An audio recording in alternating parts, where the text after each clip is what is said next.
Hello दोस्तों, आप सभी का स्वागत है हमारे यूट्यूब चैनल कविंदर भैया पर। इस वीडियो में हम लोग पढ़ेंगे कक्षा 8 का गृहदर्शिका यूपी बोर्ड का पाठ 3। इस पाठ का नाम है खाद्य पदार्थों का संरक्षण यानी खाद्य पदार्थों का बचाव। तो इसके प्रश्न उत्तर को देखेंगे। पहला प्रश्न है वस्तुनिष्ठ प्रश्न। इसमें पहला है सही मिलान करिए। देखिए, मिलान करना है जिसमें एक तरफ दिया है चीज़ें और दूसरी तरफ दिया है घरेलू उपाय। दूध, हरा धनिया, प्याज, लहसुन, और यहाँ पे घरेलू उपाय में दिया है गीले कपड़े में लपेट कर रखते हैं, नमी से बचाकर खुले में रखते हैं और उबालते हैं। तो चलिए इनका सही मिलान करते हैं। का उत्तर हो जाएगा दूध। दूध को बचाने के लिए घरेलू उपाय है उबालते हैं। अगर दूध को उबाल कर रखेंगे तो जल्दी खराब नहीं होगा। हरा धनिया, इसको गीले कपड़े में लपेट कर रखते हैं ताकि यह जल्दी न सूखे। आगे है लहसुन प्याज, तो इसको नमी से बचाकर खुले स्थान में रखते हैं। ठीक है। अगला प्रश्न है 2 नंबर। निम्नलिखित वाक्यों के आगे सही अथवा गलत का चिन्ह लगाएं। इसमें क नंबर प्रश्न है 0° तापक्रम पर जीवाणु सक्रिय हो जाते हैं। तो ये कथन गलत है।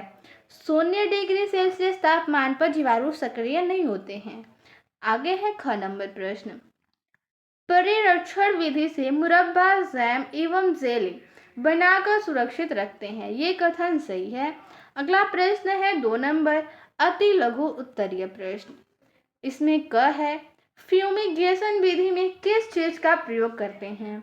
इसका उत्तर हो जाएगा फ्यूमिगेशन विधि में इथाइलिन डाइब्रोमाइड और इथाइल ट्राइक्लोराइड एवं कार्बन टेट्राक्लोराइड जैसे रसायनों का प्रयोग करते हैं। प्रश्न है ख नंबर शीघ्र नष्ट होने वाले पदार्थों का नाम लिखिए। तो इसका उत्तर हो जाएगा दूध, दही, फल, सब्जियां, अंडा, मांस, मछली आदि।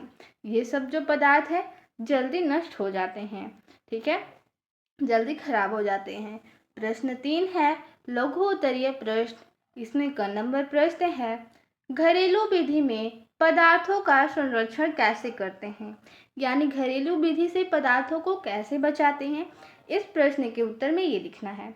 तो इसका उत्तर हो जाएगा इस विधि में यानी घरेलू विधि में लाल मिर्च व सूखी नीम की पत्तियों को अनाज में मिलाकर वायुरुद्ध बंद डिब्बे में पैक करके रखें। यानी कि जो अनाज है उसमें लाल मिर्च या फिर सूखे नीम की पत्ती को वायुरुद्ध बंद डिब्बे में यानी बंद डिब्बे में जिसमें हवा न प्रवेश कर सके, तो उसमें वैसे डिब्बे में पैक करके रखते हैं। ठीक है। मसाले, मेवे आदि को सुरक्षित रखने का सबसे अच्छा तरीका है कि उन्हें धूप में सुखाकर ऐसे डिब्बे में पैक करके रखें जिनमें नमी या वायु न जा सके। ठीक है। यानी कि मसाला या मेवा ऐसे जब पदार्थ हो तो उनको धूप में पहले सुखाएंगे, फिर उनको ऐसे डिब्बे में पैक करके रखेंगे जिनमें नमी या फिर वायु प्रवेश न कर सके। आगे प्रश्न देखते हैं निर्जलीकरण क्या है। ख नंबर प्रश्न। तो इसका उत्तर हो जाएगा खाद्य पदार्थों से नमी का हटना ही निर्जलीकरण है। इस विधि में खाद्य सामग्री में उपस्थित नमी धूप के माध्यम से सूखकर निकल जाती है। जब खाद्य पदार्थ से नमी नहीं रहती यानी खाद्य पदार्थ में नमी नहीं रहती तो जीवाणु, कवक एवं एंजाइम सक्रिय नहीं हो पाते एवं खाद्य पदार्थ सुरक्षित रहती है। ठीक है। आगे प्रश्न देखते हैं। प्रश्न है दीर्घ उत्तरीय प्रश्न, प्रश्न 4। ठीक है। आगे चौथा का क नंबर प्रश्न है भोजन बर्बाद न हो इसके लिए आप क्या करेंगे। तो इस प्रश्न का उत्तर हो जाएगा भोजन बर्बाद न हो इसके लिए हम निम्नलिखित उपाय करेंगे।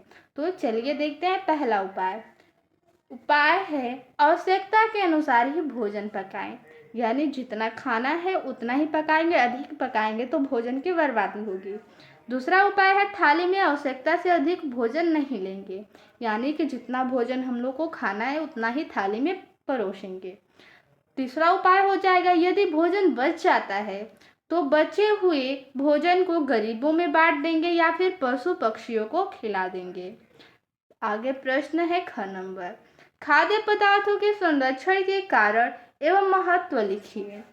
तो इसका उत्तर हो जाएगा, पहले हम लोग खाद्य पदार्थों के संरक्षण के कारण लिखेंगे।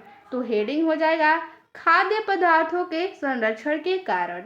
इसके अंतर्गत लिखेंगे खाद्य पदार्थों को लंबे समय तक सुरक्षित रखने के लिए खाद्य पदार्थों का संरक्षण आवश्यक है। ठीक है, आगे है इसका महत्व लिखना है। तो हेडिंग है संरक्षण का महत्व यानी बचाव का महत्व।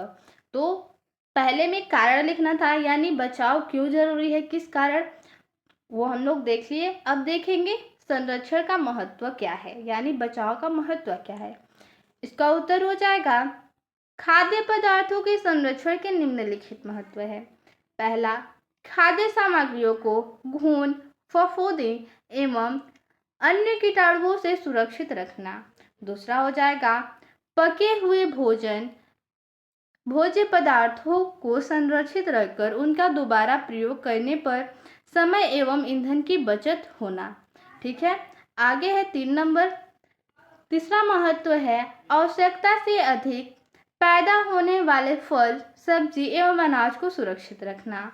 और चौथा हो जाएगा अनाज, फलों एवं सब्जियों को दूर के स्थानों पर भेजने के लिए। ठीक है, तो ये था संरक्षण के महत्व। इस पाठ में इतना ही प्रश्न उत्तर था। मिलते हैं अगले वीडियो में। धन्यवाद।